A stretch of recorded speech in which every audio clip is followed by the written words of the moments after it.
밖에 있는 분들 들어오시기 바랍니다. 자, 책을 10권을 다 샀으니까 필요하신 분 가져가시면 됩니다. 10권을 다 샀어요. 여기 책 필요하신 거 책이 10권을 다 샀으니까 한 권씩 필요하신 분 가져가세요.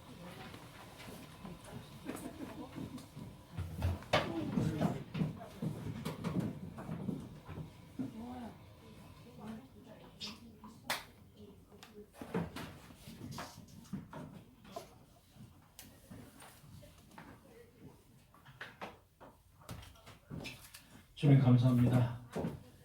성경 공부를 할 때 알아듣는 귀가 더욱더 열리게 하시고 이 교회를 통해서 하나님을 더욱더 가까이 아는 그런 귀한 기회가 될 수 있도록 주께서 인도하시고 우리들에게 지혜와 능력을 허락하셔서 이 세상의 모든 근본, 이 세상의 모든 지혜의 근본이 하나님을 아는 것이라는 사실 우리가 알 수 있도록 주께서 인도하여 주옵소서. 이 시간에도 주님께서 함께 하실 줄 믿으며 예수님의 이름으로 기도합니다.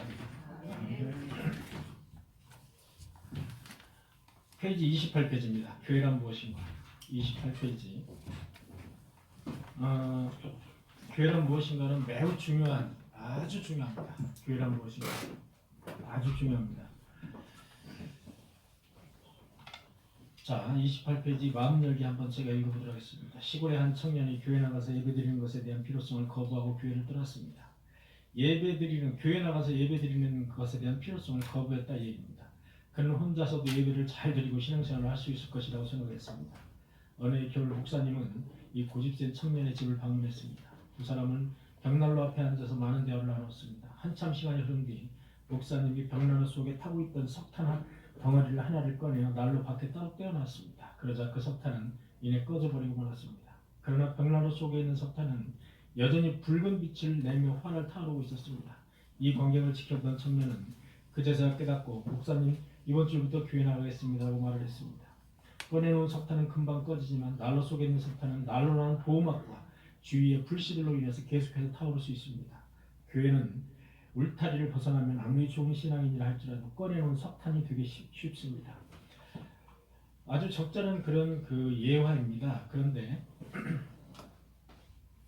요즘에 여러분들 주위에 교회는 굳이 교회를 안 나가도 돼. 이 코로나 시대에 교회 나가지 말고 그냥 우리들끼리, 그러니까 목사님을 중심으로 한 예배 그 교회의 형태, 교회 빼고 목사님 빼고 우리 평신도들끼리 예배를 드리자라는 게 요즘의 유행입니다.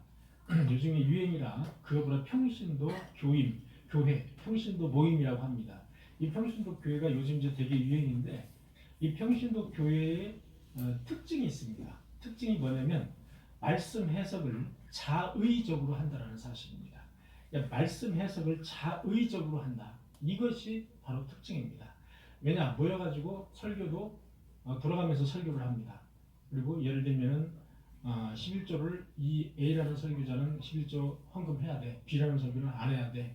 할 필요 없어. 이렇게 서로 이제 자기 의견을 피력하는 겁니다. 그러니까 평신도 교회는 목사를 배제하고 교회에서 실망한 사람들이 주로 모여서 그냥 예를 들면 거기에 뭐 세상에 박사가 있고 세상에 뭐 교수가 있고 다 있는데 그 사람들은 자기가 가지고 있는 신학에 대한 어떤 개인적인 지식을 가지고 하는 겁니다. 그렇게 해서 평신도들끼리 뭐 이렇게 놀러 다니기도 하고 어디 딴 데 가서 예배 드리기도 어느 가정에 가서 드리기도 하고 이렇게 이 평신도 교회가 이제 상당히 유행이다. 여러분들 주위에 교회 나가지 말고 평신도 우리들끼리 모여서 예배 드리자. 그 참 정말 고소하고 너무나도 좋다. 그리고 예배 시간 모두 11시 뭐 굳이 그렇게 맞출 필요도 없고 일주일에 한 번 만나서 우리 그렇게 예배 드리고 그렇게 하자. 너무 좋다. 이렇게 여러분들 이런 소리를 이제 혹시 못 들어보셨다면 앞으로 들어보실 가능성이 높습니다. 왜? 코로나 시대에는 교회 안 나가는 사람들이 많아요. 이제 많아서 교회 다녔던 사람들도 이 기회에 교회를 이제 끊어버리자. 끊고 우리들끼리 몇몇이 모여서 그냥 평신도들끼리 모여서 예배드리자. 그래도 되겠지라고 생각하는 그런 사람들. 그런 사람들에 대해서 아주 위험한 그런 경고를 하는 게 바로 오늘 교회란 무엇인가 합니다. 교회란 무엇인가. 이 평신도 교회일 뿐이 아니라 열린 교회도 있습니다. 열린 교회. 열린 교회는 그러니까 당회가 중심이 되지 않고 모든 성도들이 그냥 다 중심이 되는 거예요. 그 말은 열린 교회예요. 열린 교 한번 그냥 말 그대로 열린 교회입니다. 열린 교회인데 실제로 그 속에 들어가 보면 목사가 독단적으로 독재를 하고 있는 거예요. 열린 교회 특징입니다. 그래서 이 열린 교회도 상당히 조심해야 된다. 열린 교회. 지금 여기에 있는 열린 교회를 제가 의미하는 건 아닙니다. 열린 교회라는 그 명칭으로 인해서 모인 교회가 있습니다. 그런 교회들 되게 조심해야 된다. 그다음에 열린 교회가 이제 회중교회인데 회중교회도 역시 열린 교회의 한 회중교회 형태가 열린 교회입니다. 회중교회 형태가 그러니까 당회가 중심이 되지 않고 만인 제사장주의죠. 쉽게 얘기하면 그냥 성도 개개가 다 그냥 모여서 그냥 예배 형태를 이루는 그런 그 회중주의. 그다음에 신비주의 같은 것이 있는데 신비주의도 마찬가지로 그냥 성부 성자 하나님을 동일시하지 않고 성령 하나님만 상당히 외치는 성령 시대다 지금은 그래가면서 성령 하나님만 주장하고 외치는 아주 잘못된 신앙입니다. 성령 하나님이 성부 하나님 없이 어떻게 존재합니까? 성부 하나님과 성자 하나님, 예수 그리스도, 성령 하나님 세 분은 같은 위치에다 놓고 놓는 동등한 위치에다 놓아야 됩니다. 그것이 바로 삼위일체 하나님 그것을 믿는 것인데 성령 하나님만 외치는 그런 교회들이 있습니다. 그런 교회가 대표적인 게 순복음교회, 그다음에 그 밑에 동생이 하는 은혜와 진리교회. 이게 대표적인 신비주의 말하면 그런 형태의 교회다. 이렇게 보시면 되겠습니다. 그 다음에 성경 속으로 29페이지. 우리는 간혹 교회를 꼭 다녀야 되는가? 하나님을 혼자서 믿으면 되지 않는가? 교회가 나의 신앙에 별 도움이 되지 못하고 오히려 너를 피곤하게 한다. 그런 말을 듣게 됩니다. 그러나 우리가 교회에 대해서 정확하게 인식한다면 이런 말이 얼마나 잘못된 건지 알게 됩니다. 칼빈은 교회의 중요성을 역설하면서 교회는 신자를 양육하는 어머니와 같은 역할을 한다고 했습니다. 그래서 교회의 지표는 2대 지표는 말씀과 성례입니다. 교회의 2대 지표라고 하면은 말씀과 성례, 성례는 세례와 성찬을 이야기합니다. 또 말씀과 성례가 그만큼 중요하다 이야기를 하는데 그 다음에 세 번째로 따진다면 성경을 가르치는 일입니다. 그래서 교회는 성경 말씀을 가르치는 일을 하지 못하고 교회로서 역할을 못하는 거예요. 그래서 많은 교회들이 지금 가르치는 일에 투자를 하는 이유가 거기에 있습니다. 왜냐하면 성도들이 나오면 그냥 자기가 가지고 있는 신앙 그 상태로 계속 머물러 있거든요. 설교라는 것은 설교 때 말씀을 가르치는 것이 아니거든요. 설교는 말씀을 가르치기도 하지만 설교는 하나님의 말씀을 해석하고 그것을 갖다가 분석하고 그런 것이지 하나님의 말씀을 꼭 가르치는 그런 것 전혀 아닙니다. 그거로서는 시간이 아예 부족한 겁니다. 아예 시간이 부족해요. 그래서 교회는 따로 하나님의 말씀을 가르치는 장소입니다. 예수님도 회당에서 하나님의 말씀을 가르쳤습니다. 말씀을 가르쳤어요. 그러니까 교회는 반드시 2대 지표는 말씀과 성례지만 하나를 덧붙이면 가르치는 것입니다. 말씀을 가르치는 곳이 바로 교회입니다. 자, 1번 보겠습니다. 19페이지. 교회는 하나님의 어떤 모임이냐? 하나님의 백성들의 모임입니다. 교회는 세상의 백성들이 모인 곳이 아닙니다. 하나님의 백성들이 모인 곳이에요. 교회라는 것, 여러분, 교회는 하나님의 백성들이 모인 곳을 교회라고 합니다. 교회. 이 회자가 모일 회자지 않습니까? 그래서 교회는 건축물이 아니라는 겁니다. 일반적으로 교회를 예배당, 건물로만 인식하는 경우가 많습니다. 물론 예배당은 하나님께 예배하는 곳이지만 진정한 의미에서 교회는 아닙니다. 교회는 건물을 의미하지 않습니다. 그래서 예수 그리스도가 예루살렘에 입성하기 전에 교회, 회당에 들어가서 교회에 들어가서 예배당에 들어가서 예배당을 뒤엎는 성전을 뒤엎는 그런 사건이 발생했습니다. 그것이 바로 대표적인 것인데 돌 위에 돌 하나 남지 않고 다 부서지리라고 했거든요. 그래서 예루살렘 성전이 결국은 다 부서져 버리고 말았습니다. 완전히. 그래서 교회를 건축물로 보는 행위에 대해서 우리가 이제 심각하게 우리가 생각을 해야 됩니다. 교회는 건축물이 아닙니다. 우리 교회 가자 그러면은 여러분들이나 저나 생각이 교회 거기 이렇게 뾰족하고 이렇게 우리 교회 이런 형태로 생각을 하지 않습니까? 그런데 우리가 그것을 계속해서 목사님들이 심어줬기 때문에 그렇습니다. 옛날에는 우리를 교회라고 하지 않고 예배당이라고 했습니다. 예배당이 정확한 표현입니다. 지금도 지방에 가서 기독교 그 문화 그 탐방을 하다 보면 예배당이라고 그대로 쓰고 있는 교회들이 많아요. 지방에 가면 예배당, 무슨 예배당. 그것이 정확한 표현입니다. 그런데 언제부턴가 교회라는 그 교회가 예배당을 대체하는 그런 작업이 있다. 그게 어떤 결국은 목사에 의해서 이렇게 된 거죠. 그러다 보니까 교회가 어떤 건축물로 인식을 하게 된 겁니다. 교회하면 건축물. 그래서 교회 의리의리한 건축물을 짓게 되고 교회 외형 확장을 위해서 헌금을 해야 되고 이런 아주 물론 성도들이 많으면 그 많이 모이는 교회를 위해서 확장하는 것은 틀리지 않는 말이에요. 그런데 마치 그것이 경쟁적으로 하나님께 드리는 예배를 중심으로 하지 않고 교회에 먼저 확장하려고. 지금 여러분들 보십시오. 교회를 엄청나게 1,000명, 2,000명, 3,000명 들어가는 교회를 확장해놓고서 코로나 되니까 텅텅 비어가지고 한 50명 정도 나와서 예배드리는 교회들이 얼마나 주위에 많은지 모릅니다. 얼마나 많은지 몰라요. 수십억, 수백억 교회 전업없어.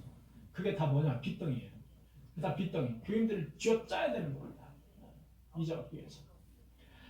그런 형태의 그 교회가 지금까지 한국 교회가 그렇게 운영이 되었다는 거예요. 외형 확장을 위해서 교회가.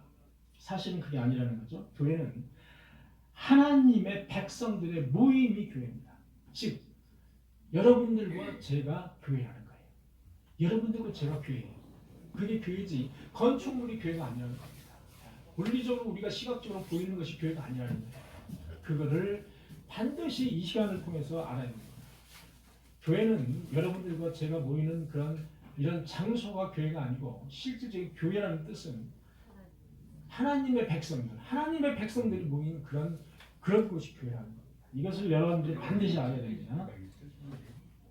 성경은 교회를 어떻게 정의하고 있습니까? 고린도서 1장 2절 말씀. 고린도에 있는 하나님의 교회. 곧 예수 그리스도 안에서 거룩하여지고 성도라 부르심을 받은 자들과 또 각자에서 우리 주 곧 그들과 우리의 주님 되신 예수 그리스도의 이름을 부르는 모든 자들. 이게 교회입니다. 그러니까 하나님이 택하신 백성들이 모이는 곳. 하나님이 택하신 백성들이 모이는 곳. 이게 교회예요. 그다음에 하나님이 택하신 백성들의 모임. 이게 교회예요. 그러니까 여러분이나 저 스스로 자체가 교회입니다. 걸어다니는 교회라고 할 수가 있습니다. 그렇지 어떤 교회의 이 건축물이 교회가 아니다라는 사실이에요. 교회는 하나님이 직접 선택하시고 부르시는 하나님의 언약의 백성들이 모임입니다. 하나님은 그의 자녀들을 교회의 품 안으로 불러 모으십니다. 그리고 성숙한 성도가 되기까지 그들을 양육하고 인도하십니다. 이제 새로운 피조물이 되신 우리는 교회 안에서 하나님의 선한 일들을 함께 이루어가야 합니다. 하나님께서 우리 자신을 왜 교회로 부르시는지 생각하여 각자에게 맡겨진 사명을 잘 감당해야 됩니다. 교회는 그리스도의 몸입니다. 그래서 교회는 일반 공동체와 아주 질적으로 다른 모임입니다. 왜? 교회는 그리스도의 몸이기 때문에. 교회는 그리스도의 몸이기 때문에 일반 공동체와는 질적으로 다른 것입니다. 우리가 착각하지 말아야 될 것이 교회에 오면은 이제 교회에서 계례를 드는 분들이 있어요. 교회에 오셔서 여자 성도님들이 특히 여자 집사님, 권사님들이 계례 모임을 하시는 분들이 있거든요. 교회에서. 이거 하지 말아야 됩니다. 이거 잘못했다가는 교회가 파탄이 난다. 그리고 교회에서 그 성도님들에게 서로 불편한 관계를 조장할 수 있는 그런 것들을 하지 말아요. 서로 간에. 그래야지만이 됩니다. 왜? 교회는 세상의 모임과 다르기 때문에 그렇습니다. 교회는 그리스도의 몸이라고 여기 지금 되어 있지 않습니까? 교회는 그리스도의 몸이에요. 교회 그리스도의 몸이 되려면 교회가 어떻게 됩니까? 클린하고 깨끗해야 됩니다. 그래야지 교회에서 지저분하게 이렇게 관계 형성하고 이러면 안 된다는 거예요. 그리스도의 몸이기 때문에 그렇습니다. 자, 성경은 예수님을 교회의 머리로, 교회를 예수님의 몸으로 비유했습니다. 이는 교회의 통치권이 전적으로 예수 그리스도에게 있음을 말합니다. 즉 참된 교회는 오직 예수 그리스도의 다스림을 따라서 행해야 함을 뜻합니다. 교회가 예수 그리스도의 몸이란 말은 교회가 주님이 일하시는 현장이라는 것을 의미합니다. 그래서 교회가 예수 그리스도의 몸이고 교회 머리 되시는 분이 예수 그리스도라는 말입니다. 그래서 교회를 뭐 거룩한 곳 또는 교회를 성전이라는 표현을 합니다. 그런데 저는 이제 그 성전이라는 표현은 신약에 들어와서는 어디도 성전이라는 표현을 하지 않습니다. 구약에서는 성전이라는 표현을 했는데 그 신약에 들어와서는 성전이라는 표현을 하지 않습니다. 지금도 많은 교회들이 교회에 들어가다 보면 교회 이제 11시 대예배 드리는 그 거기를 뭐 예루살렘 성전 또 이제 조그만 성전 또 무슨 여호수아 성전 또 무슨 성전 이렇게 해가지고 교회를 예배 드리는 그런 교회를 제가 봤어요. 바로 여기 봤는데 성전이라고 해요. 여기 안양교회도 교회 질때 교회 무슨 성전을 건축하고 있습니다. 이런 표현을 크게 써놨었어요. 그런데 목사님들이 모르는 건 아닐 거예요. 알 거예요. 그런데 교회라고 하는 것보다 성전이라고 해야 성도님들에게 건축 그 헌금이 잘 거치고 좀 더 좀 거룩해 보이고 그렇기 때문에 성전이라는 표현을 썼을 것이다라고 그런 생각을 합니다.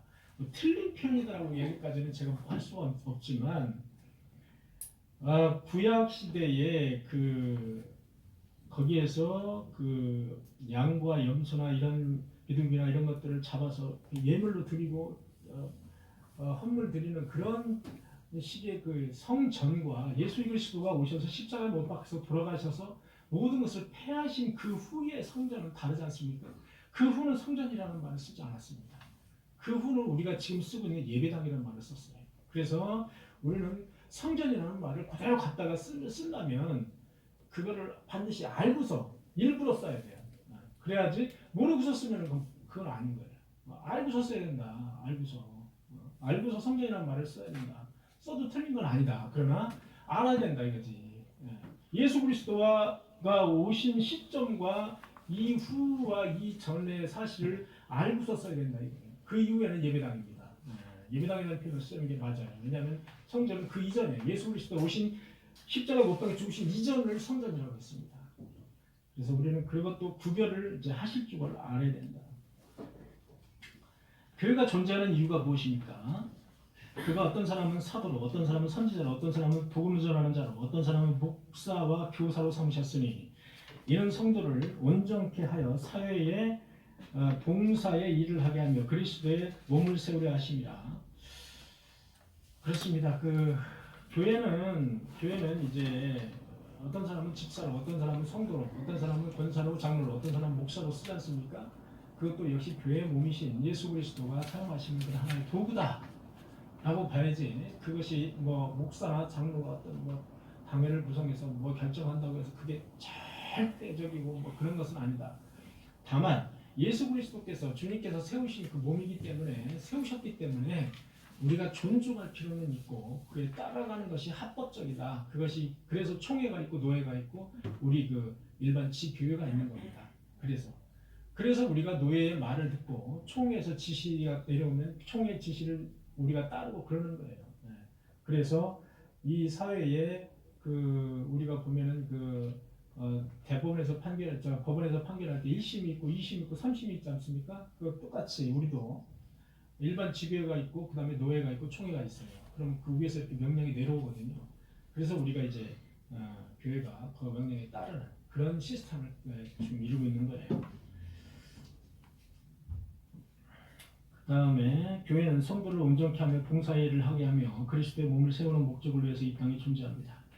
자, 이 땅에 존재하는 교회의 목적은 교회 성도들을 온전케 합니다. 그리고 봉사일을 하게 하며 그리스도의 몸을 세우는 목적을 위해서 이 땅에 존재합니다. 부활하신 주님은 자신의 몸된 교회 안에 임재하시고 역사하십니다. 그래서 부활하신 주님이 보내주신 우리 성령은 우리가 예배 드릴 때 특히 예배 때 특히 성령이 우리에게 임재하신다. 풍성하게 예배 때 임재하신다. 그 다음에 그 예배 안에서도 특히 말씀, 그 다음에 성례, 세례와 성찬 때 강력하게 임재하신다라는 사실입니다. 그것을 우리가 이제 알아야 된다. 그리고 네 번째 줄, 그러므로 주님을 만나고 구원과 성화의 은혜를 체험하며, 구원과 성화라는 것은 여러분 이제 우리 이제 다니시던 교인들은 많이 이제 들으셨겠지만, 우리가 구원을 받았으면 구원을 받은 자의 몸으로서 행하는 것이 성화입니다. 그러니까 성화가 먼저 있는 것이 아니라, 성화가 먼저 있는 것이 아니라 구원이 먼저 있는 겁니다. 구원을 받은 다음에 구원을 받은 그 사람이 행하는 것이 성화입니다. 그래서 일각에서는, 우리 카톨릭, 특히 로마 카톨릭에서는 성화, 쉽게 얘기해서 봉사, 사회에서 봉사활동 열심히 하고 노력하면 구원을 받는다, 이렇게 이제 많이 가르쳐서 거기 가면은, 갔다 하면은 봉사하고 뭐 희생하고 이런 일부터 배우는 거예요. 그러나 그 거꾸로 된 겁니다. 거꾸로 된 거라서 우리는 가장 중요한 것이 구원을 받는 것이 중요한데, 구원을 먼저 받은 다음에 확신에 찬 그 힘을 가지고 성화를 해야 된다. 노력을 하고 봉사하고, 그런 자연스럽게 성화가 나오는 거예요. 그래서 동전의 앞과 뒤와 같다. 쉽게 얘기하면 동전의 앞은 구원이고 뒤는 성화다. 떨어질 수 없는 것이다. 예를 들어서 구원을 받은 사람인데 아무 일도 안 하는 거예요. 자, 구원을 받았는데 아무 일도 안 하는 거예요. 성화가 없다. 그거는 구원받지 못한 징표다는 얘기죠. 네. 구원을 받은 사람은 반드시 그가 성화로 자연스럽게 나온다는 행동이, 그것이 성화입니다. 그것이 성화. 그러니까 세상에서 성화 작용을 하는 사람들이 많죠. 예수 믿지 않았는데 예를 들어서 1년에 1억씩, 2억씩, 10억씩 봉사하는 사람들 얼마나 많습니까? 그죠? 그리고 못 사는 사람들, 또는 뭐 아프리카 가가지고 봉사하고 하는 사람들 얼마나 많아요. 그 사람들 다 구원받았나요? 그렇지 않습니다. 그것보다 성화라고 하지 않는다는 얘기예요. 성화는 구원을 받은 사람들이 스스로 그 몸에서 우러나서 나오는 그 행동이 바로 성화입니다. 다만 예외가 있습니다. 십자가의 예수님의 십자가에서 우편 강도가 구원을 받았는데 성화가 없었습니다. 그죠? 구원을 받고서 그들이 죽었죠. 네, 그날 죽었지 않습니까? 그렇기 때문에 그 사람은 성화라는 그 단어가 없었다. 중요한 건 뭐냐? 성화는 없어도 구원은 있다. 구원은 있어도 성화는 없을 수 있다.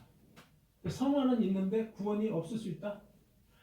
성화가 먼저 오고 구원이 뒤에 올 수 있다, 없다.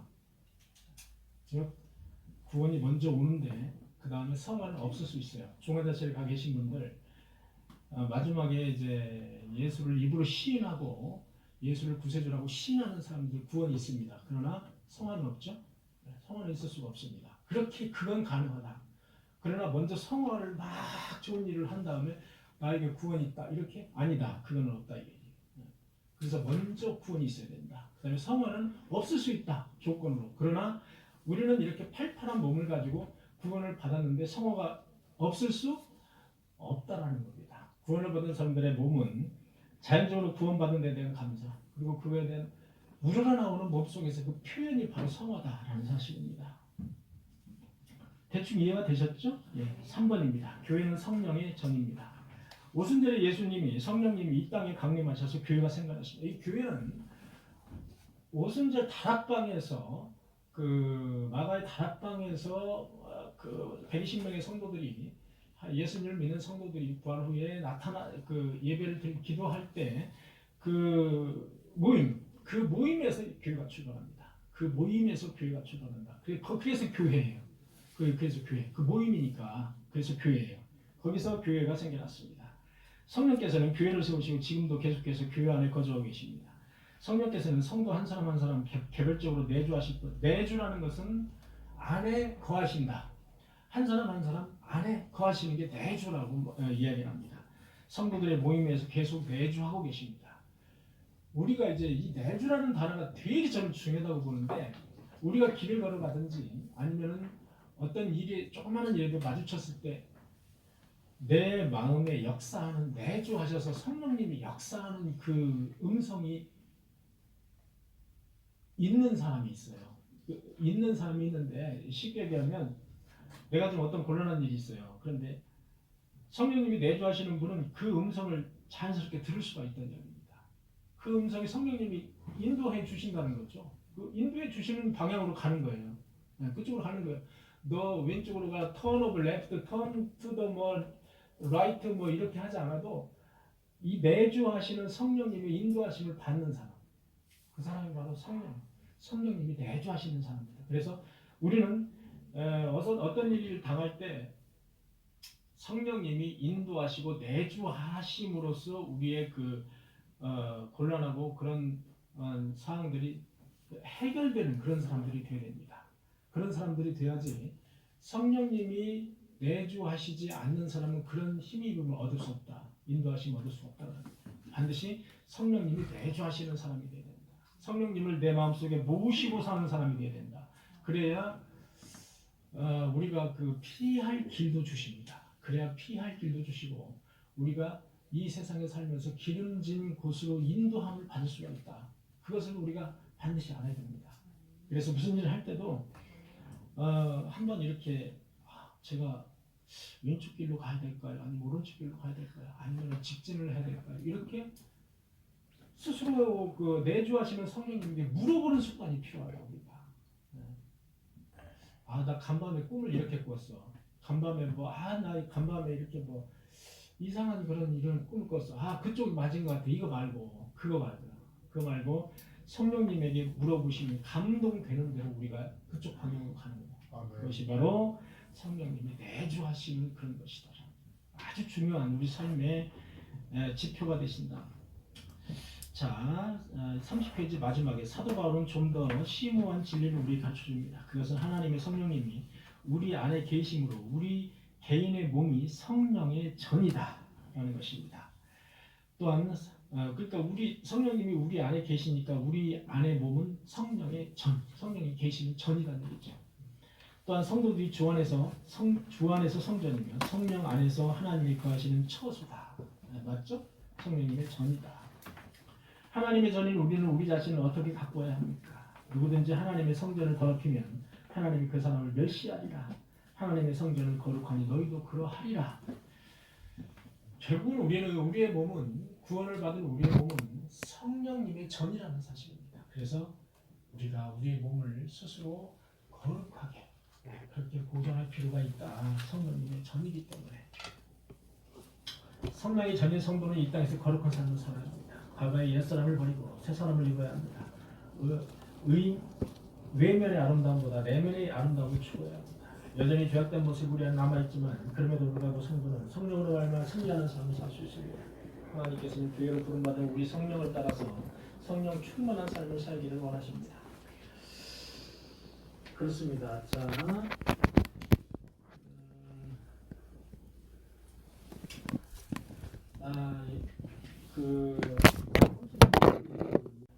회복이 돼서 다시 이제 또 교회 나오면 또 이제 성도로 또 회복이 돼. 1시간 동안 회복이 됐다가 끝나면 다시 또 세상 사람으로 회복되는 거야. 그러니까 이것이 계속해서 어쩔 수 없이 반복된다. 우리 인간이 완전한 인간이라고 절대 보면 안 됩니다. 우리 인간은 완전히 우리가 구원을 받았어도 여전히 세상 사람입니다. 여전히 죄를 짓고 있고요. 여전히 그렇습니다. 다만 구별되는 게 한 가지가 주일에 나와서 내 죄를 고백하고 예수 그리스도의 보혈로 깨끗 씻음을 받고 가는 거예요. 그래서 새로 짐을 더는 거예요. 그리고 다시 세상에서 죄를 짓고 또 와서 세상 짐을 더는 거예요. 그것이 바로 구별된 겁니다. 세상 사람과 구별된 거예요. 셋째, 하나님의 말씀인 성경이 신앙의 행위의 표준임을 믿는 겁니다. 이 세상의 표준은 많습니다. 여러분 엊그제 이런길 돌아가셨죠? 이런길에서 돌아가시면서 저 이 한마디가 되게 들어왔어요. 제 마음속에. 뭐라고 했는지 아세요? 이런 교수. 아산꾼. 아시죠? 엊그제 돌아가셨죠? 돌아가시면서 이 말씀을 하셨습니다. 마지막 고백하실 때 나는 실패한 사람이다. 이해령 교수가 15년 전에 세례를 받으셨습니다. 15년 전에. 오늘교회 누구죠? 하영주 목사님한테 세례를 받으셨는데 아주 늦게 받으셨죠? 90에 들어가셨으니까 75세 세례 받으신 거예요. 아주 늦게 받으셨어요. 그의 딸은 목사죠? 이민아 목사인가 그렇죠? 그의 딸은 첫째는 죽었어요. 둘째는 전과가예요. 본인은 이혼했어요. 본인은 10년 전에 죽었어요. 이렇게 우리 인간은 이렇게 불완전한 존재예요. 이렇게 정말 불완전한 존재입니다. 그래서 표준이 우리 표준을 어디다 둬야 되느냐? 이 세상에 아무리 훌륭한 사람, 미련 목사, 이 세상에 아무리 훌륭한 어떤 박사에게 주는 것이 아니라 바로 하나님의 말씀은 성령에게 그 표준을 둬야 된다. 그랬을 때 우리가 구원도 받지만 이 세상을 바른 길로 살아갈 수가 있다. 그 얘기입니다.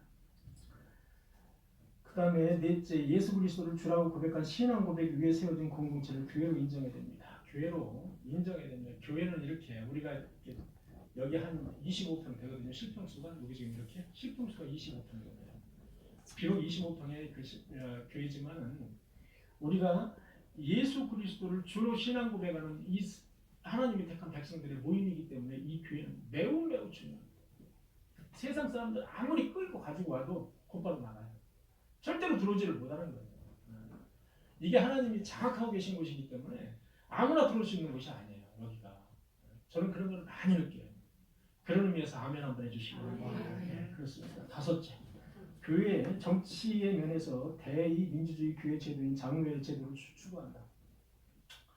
그래서 교회는 정치적인 면에서 대의민주주의이기 때문에 선거를 합니다. 선거를 합니다. 왜? 여러분 이제 27일 날 선거를 하는데 3분의 2의 동의를 얻지 못하면 항존직이 될 수 없습니다. 3분의 2는 되게 많은 숫자예요. 생각보다.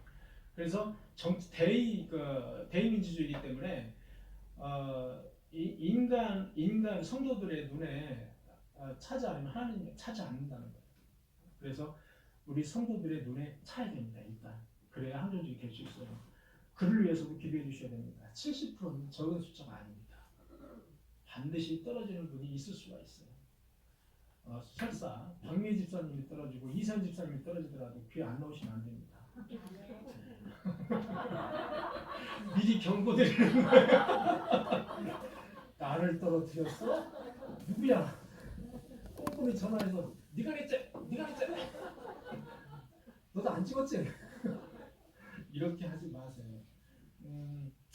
그럴 리는 없습니다만은 사실은 한종지 선거한 다음에 시험 드는 교회들이 많아요. 안 나와요. 그 다음에 떨어진 분들 안 나오는 겁니다. 이렇게 시험 드는 분들이 많아요.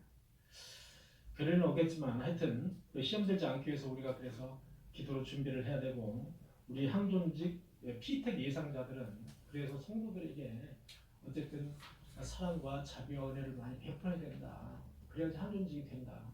이거를 알으셔야 됩니다. 다섯째까지 이제 말씀을 드렸고요. 자, 세례 10초 문답을 보겠습니다. 여러분들이 답을 해주시기 바랍니다. 교회는 언제 시작되었습니까?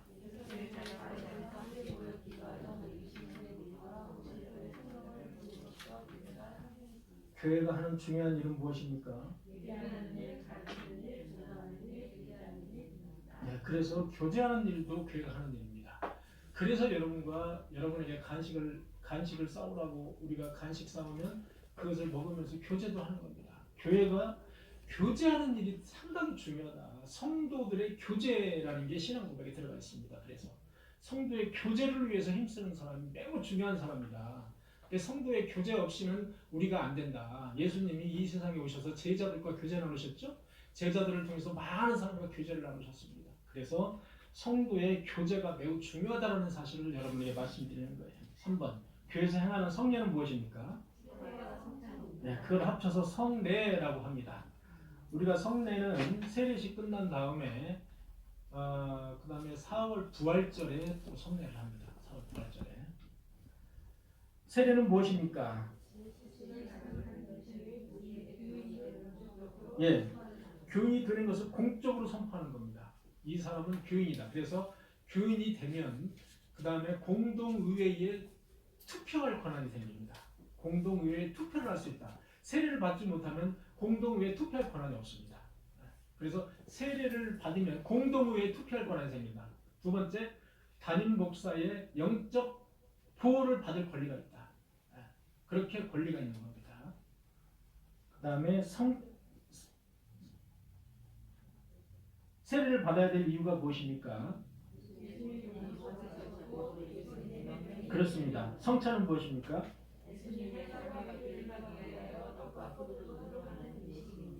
네, 떡과 포도즙입니다. 그래서 우리가 이제 성찬할 때 포도주로 할 때 이제 거기에 이제 아, 이상한 그러니까 소주를 넣는다든지 포도주를 담을 때 소주를 넣는다든지 물을 섞는다든지 알코올을 섞는 행위를 금지하고 있죠. 그래서 포도즙이라고 여기 되어 있습니다.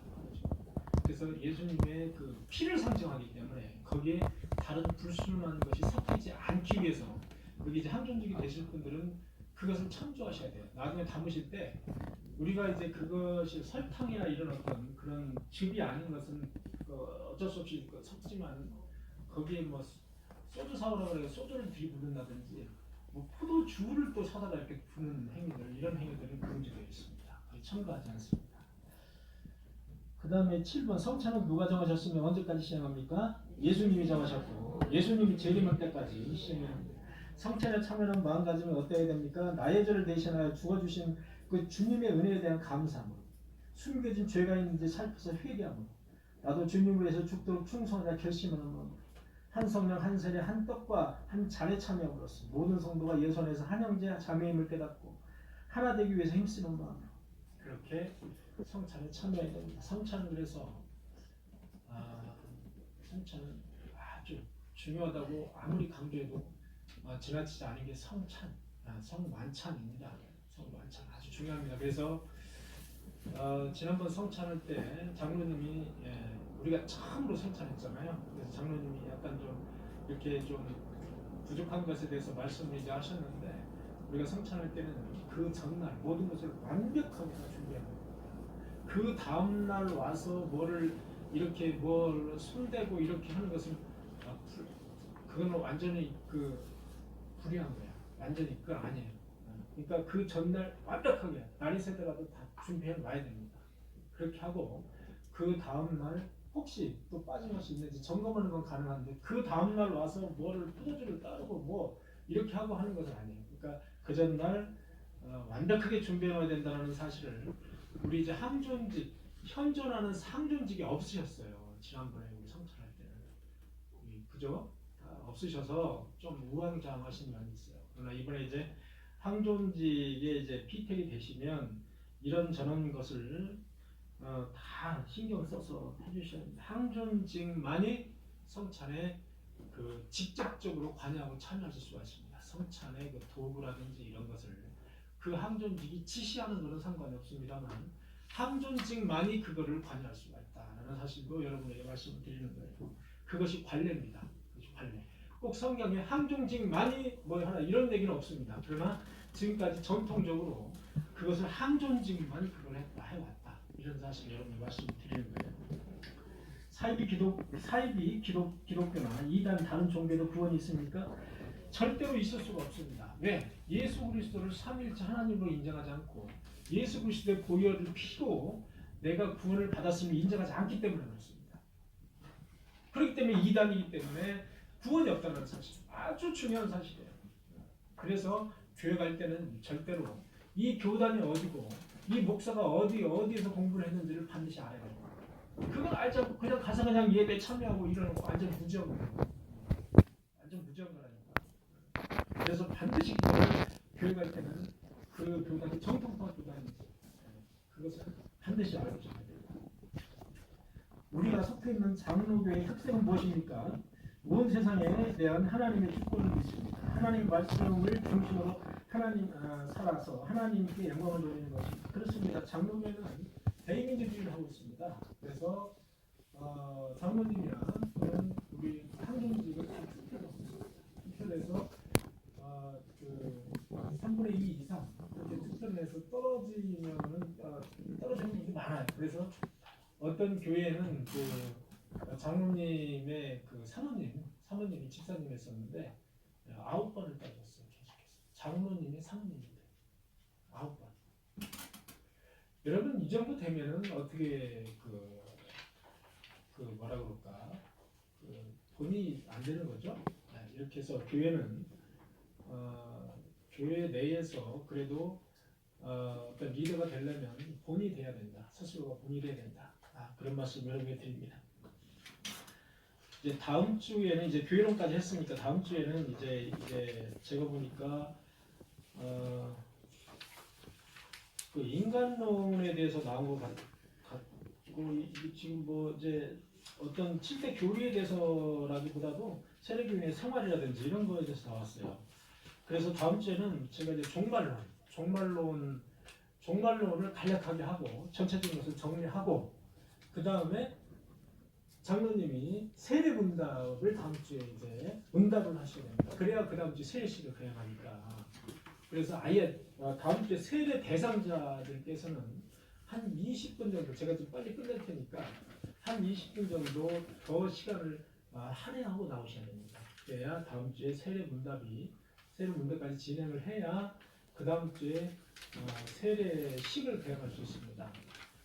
만약에 세례 문답이 안 되시는 분들은 주중이나 또는 토요일이나 어때 따로 날을 잡아서 장로님에게 세례 문답을 받으시는 걸로 그렇게 이제 할 거니까 가능하면 다음 주에 같이 참여하시는 걸로 그렇게 해서 다음 주에 끝나고 그다음에 다음 주에 여러분들에게 이렇게 참여하시는 분들에게만 제가 선물을 준비했습니다. 그래서 선물이 엄청나게 귀한 선물을 제가 준비했거든요. 여러분들 기대해 주셔도 좋습니다. 엄청나게 비싼 겁니다. 비싸고.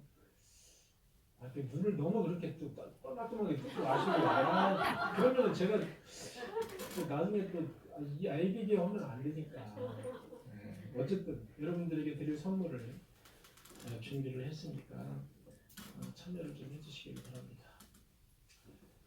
자 마쳤습니다. 마치고 우리 박미애 집사님 기대해 주시고 마치겠습니다.